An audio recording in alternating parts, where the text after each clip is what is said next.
Evair de Mello é o meu convidado a partir de agora, deputado federal do PP do Espírito Santo. Evair já é de casa, sei que tá com horário, tem aeroporto, tem avião, tem uma quinta-feira movimentadíssima, mas reservou esse espaço para conversar conosco na sua agenda. Evair, querido, boa tarde, seja bem-vindo.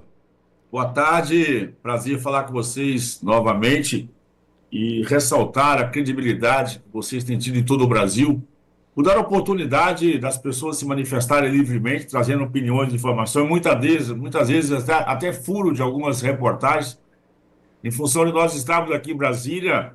Se olhar minha mesa aqui agora, parece uma produção de papel, porque é tanta denúncia que chega, tanta informação que chega para a gente a todo tempo.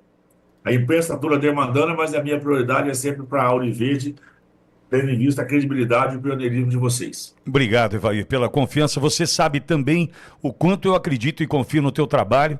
Os amigos que, quando falam, pô, você conversou com o Evair, dá uma olhada no chat, já você vai ver, né? Os teus eleitores no chat, todos dizendo como eu agradeço a oportunidade de ter votado no Evair, enfim, sempre manifestações muito positivas com relação ao teu trabalho, Evair. Evair, queria ter alguns assuntos importantes para tratar contigo e me avise de horário, hein, Evair? A hora que você fala, Vitória, preciso ir embora, a gente encerra a conversa na mesma hora, porque eu não vou te atrapalhar, não vou te, em hipótese alguma.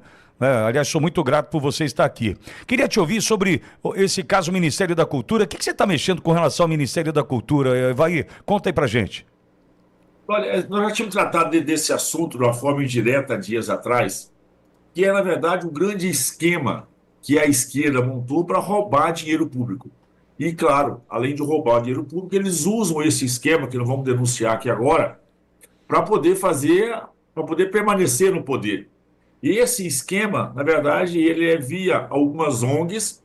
Essa coisa de ONG, eu já disse lá, novamente, eu vou te mandar o livro do Saul Alinsky, né, que é um grande estrategista que a esquerda segue, o Manual dos Radicais. A esquerda segue espiorosamente. Não podendo tomar o poder, às vezes, que tem nas câmaras vereadoras, Assembleia Legislativa, contaminaram o mundo dessa tal ONG. E aí, o Ministério da Cultura contratou uma ONG direcionada para fazer um trabalho direcionado de orientação, segundo eles, era de manifestação cultural, mas nada mais é do que para privilegiar os amigos no estado de Amazonas. Isso é rotina no nosso dia a dia. Nós denunciamos aqui o próprio Ministério do Meio Ambiente, da Marina Silva. O mundo todo sabe que a Marina Silva é refém dessas ONGs. Ela é operadora e é alimentada por essas ONGs. Quem tirou a Marina da selva, lá no estado do Acre, e levou a Marina para ser ambientalista da Faria Lima, do bairro Jardim de São Paulo, foram essas ONGs internacionais. O Ministério do Meio Ambiente hoje é refém dessas ONGs internacionais. A Marina, quando recebe dinheiro do Fundo Amazônico e tantos outros fundos que ela recebe dinheiro e tem recurso, ela é uma clara defensora. Nós, inclusive, já denunciamos ONGs aqui ligado a ela com problema gravíssimo de prestação de conta. E agora o Ministério da Cultura. A gente pega os valores que a cultura tem direcionado para essas ONGs, através de diversos incentivos. Isso é uma vergonha. E, recentemente, inclusive, membros do governo federal foram gravados, né? Vazou gravação na grande mídia, grande imprensa, combinando a aplicação desses recursos, combinando qual deveria ser a orientação. Esses movimentos culturais que seriam realizados seriam claramente para privilegiar e para enaltecer figuras ligadas ao governo e, naturalmente, isso feito para poder beneficiar também politicamente. Então, estão roubando sem escrúpulo ou usando essas ONGs. Eu estou falando aqui de um valor razoável, algo próximo a 60 milhões de reais. Meu Deus. E foi destinado a uma única ONG, e essa única ONG, ela tinha o objetivo claro aqui de fazer o chamado afirmação, porque eles trabalham com um termo chamado atendimento diferenciado. Isso é uma forma que o PT e a esquerda usa para poder dizer, para privilegiar os nossos amigos. Eles criaram o tal do Programa Nacional de Comitês de Cultura, tem uma previsão orçamentária de 58,8 milhões de reais. O projeto foi apresentado pelo Lula, portanto, o Lula não pode dizer que não sabia disso, né? Aí, lembrar que, então, as declarações da Anne Moura, que é a operadora do projeto, foram feitas em setembro de 23, durante uma reunião com o Marcos Rodrigues, então chefe do Comitê de Cultura do Amazonas, aonde, na verdade, eles combinavam o direcionamento desses recursos e, naturalmente, qual deveria ser a destinação, que era fazer eventos culturais para privilegiar os amigos e também beneficiar pessoas ligadas a esse governo do ponto de vista político. Então, é mais uma denúncia de corrupção, é mais uma denúncia que nós estamos acionando o nosso papel, Polícia Federal, Advocacia Geral da União, Procuradoria, é a nossa instância aqui na casa, além de dar publicidade, para que o Brasil pode ter a certeza. E como o Geraldo Alckmin falava que eles querem voltar para a cena do crime, voltaram sem nenhum tipo de escrúpulo. Então, na verdade, roubando a corrupção, voltou de forma escancarada do governo federal, que é um horror para todos nós. Oi, Ivaí, eu me lembro, ano passado, retrasado, teve uma CPI no Senado para falar das ONGs, né? O Plínio Valério, do Amazonas, foi o presidente dessa CPI. E o que a gente percebe, Ivaí, quando fala de ONG, o negócio não vai, né? O negócio não avança. E você traz a questão da Marina, e certamente é uma refém dessas ONGs, né? E sabe do que se trata. A gente tem, por exemplo, grandes anunciantes de grandes veículos de comunicação, né? Que muito provavelmente, né, através de ONGs também, se locupletam, né? A gente sabe como funciona essa história. E a gente não consegue apurar de fato, né, Vai? A gente não consegue chegar a um veredito final, tipo, olha, houve desvio, foi assim, o responsável é tal. Porque o que a gente entende também é que esse dinheiro ele retroalimenta campanhas eleitorais, caixa 2 de partido, tem todo esse movimento, né, Vai? Por isso que não chega a lugar nenhum, muitas vezes, essas apurações, né? Essa denúncia que o Elon Musk fez da USAID recentemente, né, que distribuía dinheiro para o mundo para fazer campanhas ideológicas, os operadores dos países normalmente são essas ONGs. Inclusive, com nomes muito conhecidos, como o Jorge Soros, por exemplo, a gente sabe das campanhas, das ONGs que ele financia e quais são os temas que ele trata. É um horror.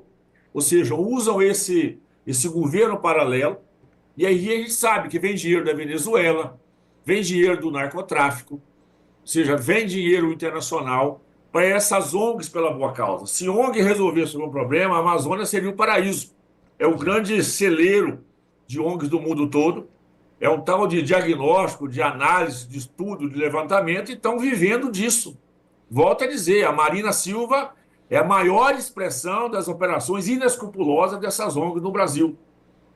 Não resolveu o problema dos Yanomami, não resolveu o problema do ouro. A Marina Silva... Por que a Marina Silva é contra a regularização fundiária na Amazônia? Por que a Marina Silva é contra a ocupação legal das margens de rio para a extração mineral? Porque isso levaria à legalidade. Se a legalidade entra, a Marina teria dificuldade nas atuações inescrupulosas que ela tem de parceria com essas ONGs. Quando o PT faz uma manifestação, estamos vendo agora, vou tratar daqui a pouquinho a questão do MST. Já disse isso. O PT, que usa o seu braço ideológico, questão de terra do MST, tem ligação direta, nós denunciamos isso, inclusive, aqui na CPI do MST, dinheiro que vieram via as Farc, operação via Venezuela, para alimentar o PT aqui o PT e o MST aqui no Espírito Santo. Quando o MST e o PT faz uma manifestação, por exemplo, de apoio ao Hamas, ao Hezbollah, você entende que essa não é uma ação local. Isso é um assunto globalizado, é orquestrado, com muito dinheiro. E aí você fica nessas operações, que aí eles ficam. Você pode pegar, por exemplo, a Lei Rouanet, que em tese teria uma ideia interessante, né? Uma ideia boa, é uma oportunidade de fomentar a cultura, mas o PT usa essa prerrogativa legal para organizar as suas quadrilhas e fazer as suas pressões ideológicas. Então, a ideia é boa, né? Ninguém é contra dinheiro para incentivar a cultura, correto? Isso é um negócio importante em qualquer país, naturalmente no Brasil aqui, isso é uma coisa inteligente. Mas o PT aí, ele se apropria disso, ele se apropria desses comitês de aprovação e eles estão enraizados pelo histórico em todos os órgãos públicos. Nós temos o STF contaminado, Procuradoria contaminada, Advocacia contaminada, as universidades contaminadas. Isso cria uma rede até de empresários, de certa forma, que se beneficiam disso, contaminados. Então, é esse grande quadrilhão, essa ruptura que aí, entre os isentões, que diz o seguinte, não, mas nós não podemos, no Brasil, tratar de direita e esquerda, porque isso não é importante. O importante é o cidadão no dia a dia. Isso é uma forma camuflada de a turma não deixa disso, porque nós temos questões sérias que precisam ser enfrentadas. Esse método que a chamada esquerda usa, com princípios claros e definidos, para a destruição de valores, quer destruir a professor. Por que eles trabalham com essa coisa de tirar o poder do professor? Tiraram o poder do professor, tiraram o poder da polícia, destruíram a família tradicional. Esses são os guardiões, né, da sociedade que ajudam a estruturar um cidadão.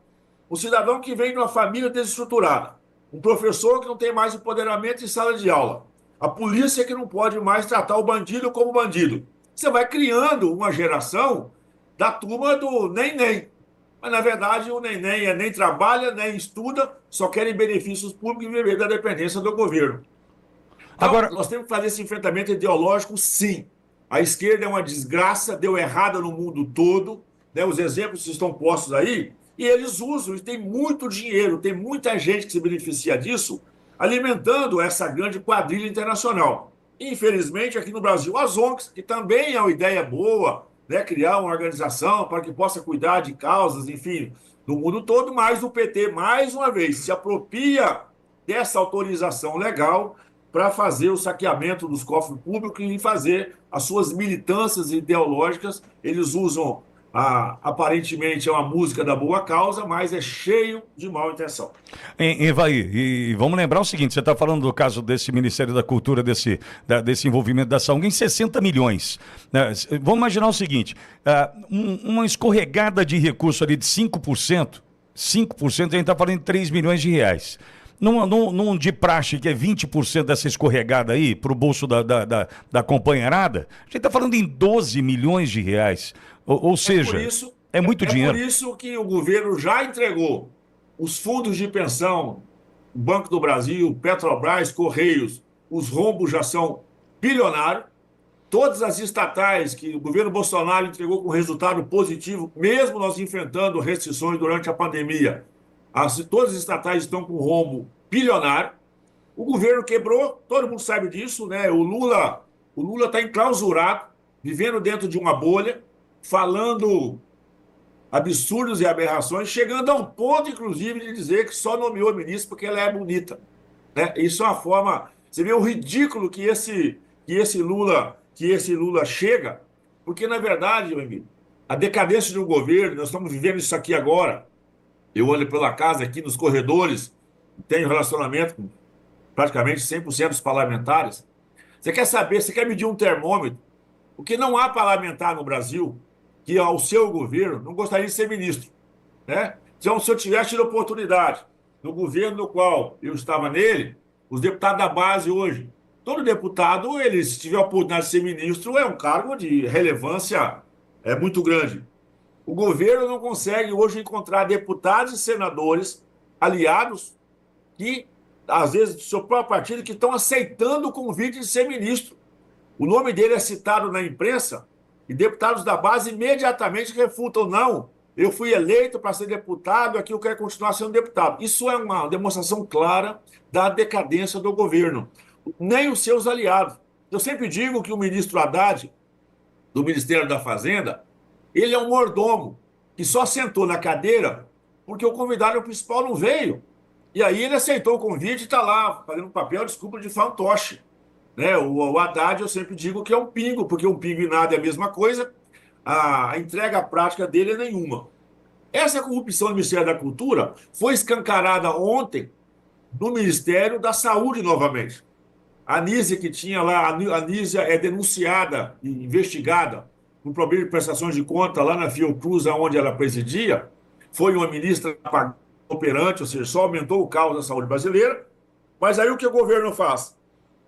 Leva para o Ministério da Saúde um operador costumaz do governo, que é, então, o ex-ministro e agora é ministro Alexandre Padilha. O Alexandre Padilha tem um histórico, todo mundo sabe quando ele passou, né? Tem um discurso bonito, tem boas ideias, mas o Alexandre Padilha, eu fiz essa denúncia no plenário da Câmara dos Deputados ontem, até de uma forma inédita, não pode passar desapercebido. Está aqui em minhas mãos uma matéria do jornal Estadão, e a matéria diz o seguinte: dinheiro voou da janela do presidente da Hemobras, diz Polícia Federal.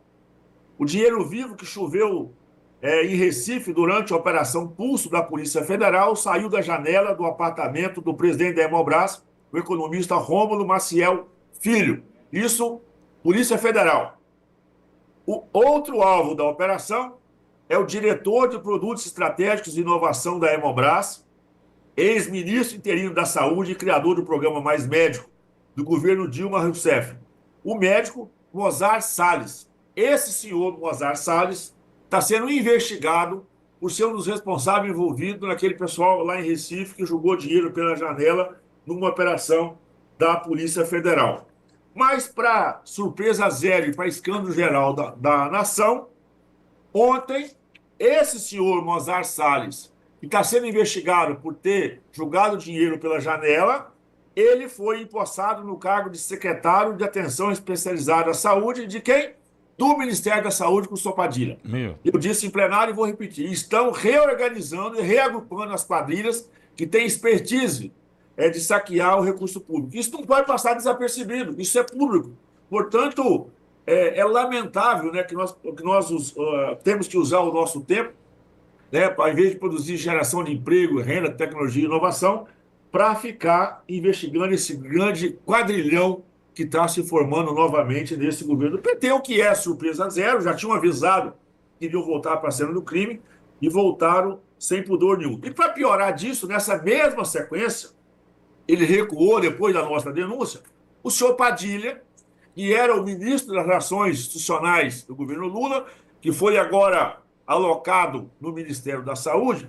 O senhor Padilha, ele era presidente de uma associação de empresas chinesas para fazer lobby junto ao governo. Isso é uma loucura. Como é que é isso, velho?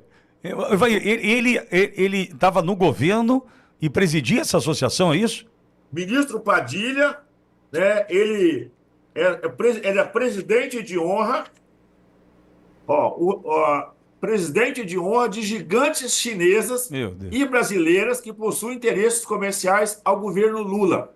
O presidente de honra dessa associação é o senhor Alexandre Padilha, que agora, depois dos escândalos, está aqui, matéria da imprensa, divulgação nacional, Padilha volta atrás e devolve o cargo. Você imagina que o secretário de Relações Institucionais do governo, né, ele era funcionário de uma associação que tinha operações com o governo, no Ministério da Saúde também presidia essa entidade global que tinha ações de relações diretas para poder pedir associação que chama China, Rame Brasil.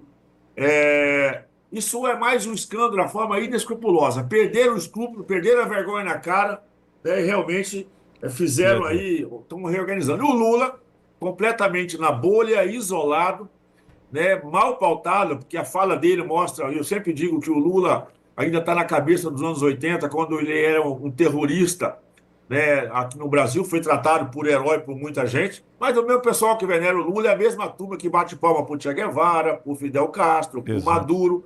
Portanto, então, não há nenhuma a surpresa zero.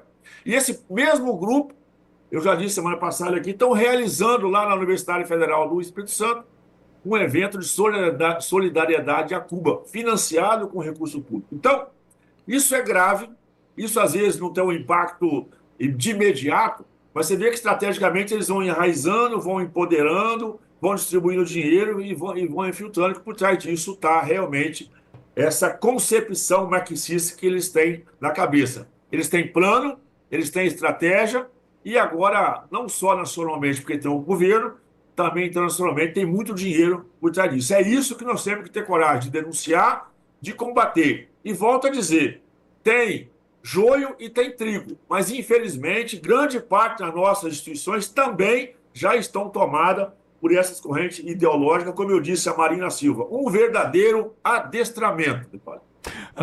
Evair, quando precisar, Pitori, preciso parar, você me avisa, que eu tenho mais dois temas aqui para tratar contigo. Posso? Temos um tempinho ainda, bora lá. Eu queria falar contigo, até pela tua leitura e pela tua visão, né, que eu respeito tanto, sobre a presidência das comissões na Câmara. Como é que isso deve ficar desenhado, de fato, sob o teu ponto de vista, Evair? Olha, os líderes continuam reunidos, tem um grande imbróglio aqui na casa. O governo quer usar a sua mão peluda para fazer interferência naquilo que eles chamam de comissões estratégicas. É uma afronta o governo se envolver nessa coisa da Comissão de Relações Exteriores. E eu digo que o deputado Eduardo Bolsonaro, um pretenso candidato, e possivelmente se candidato, assumirá essa comissão. É um nome qualificado, preparado, que tem um histórico, tem realmente essa responsabilidade republicana, porque as comissões da casa não são para bater palminhas para o governo. As comissões também têm o papel de contribuir, de legislar e também de investigar. Portanto, isso é prerrogativa do parlamento. Quando o executivo quer usar a sua mão peluda para botar nome de A ou B, ele naturalmente quer interferir na pauta do legislativo. Então, já é o STF se metendo de um lado, agora o executivo quer se meter pelo outro. Portanto, qual é o empoderamento? Eu, nesse momento, ainda presido a Comissão de Agricultura aqui da Casa Câmara dos Deputados, estou pleiteando retornar à presidência da comissão.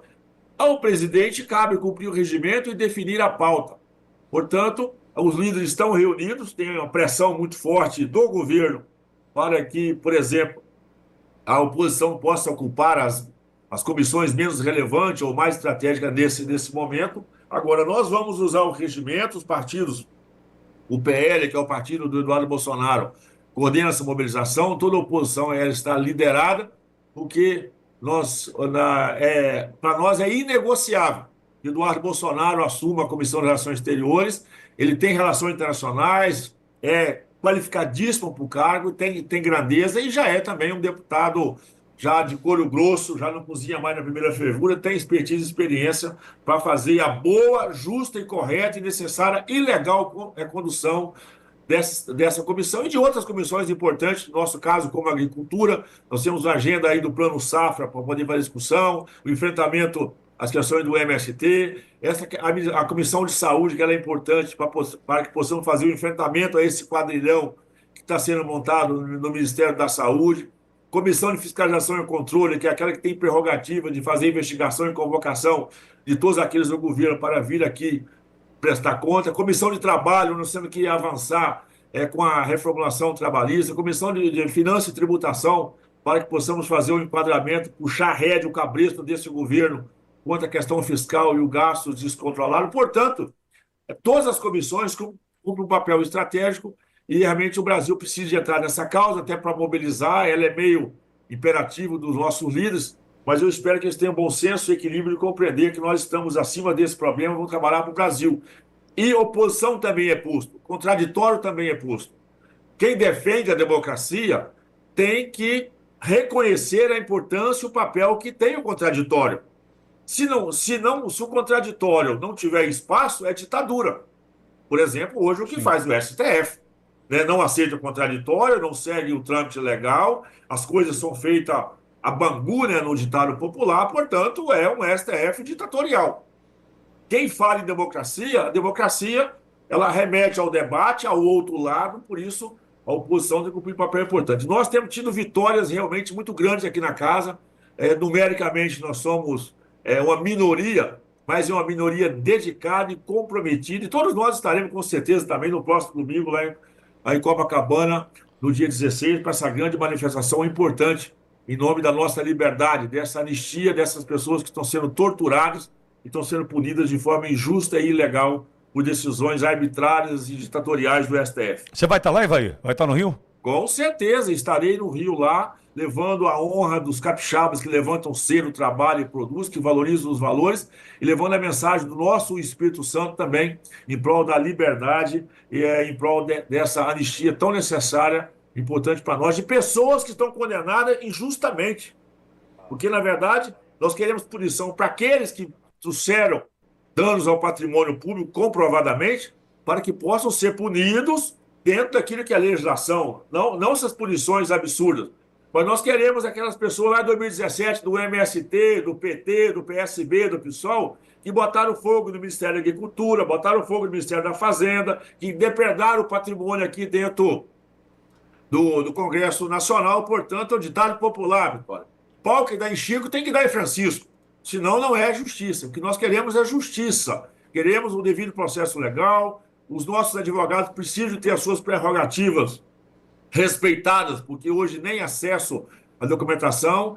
Você imagina que quem solta bomba, quem assassina, quem sequestra, quem é preso com tráfico de droga, todos os dias estamos vendo aí, o próprio STF está mandando para casa e dando liberdade. E uma pessoa que, com um batom, né, ela escreveu num estado, está tomando aí muitos anos de cadeia.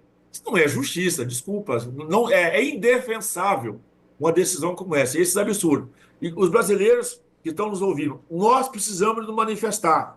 Tem pressão psicológica, tem pressão ditatorial, de poder para cima de todos nós, mas nós queremos fazer esse enfrentamento. O tanto que o próprio STF, que muitas vezes os governadores são reféns das decisões dele, o próprio STF está liderando uma campanha para que governadores possam se candidatar ao Senado para chegar aqui na próxima legislatura e serem reféns das agendas do STF e agendas desse governo.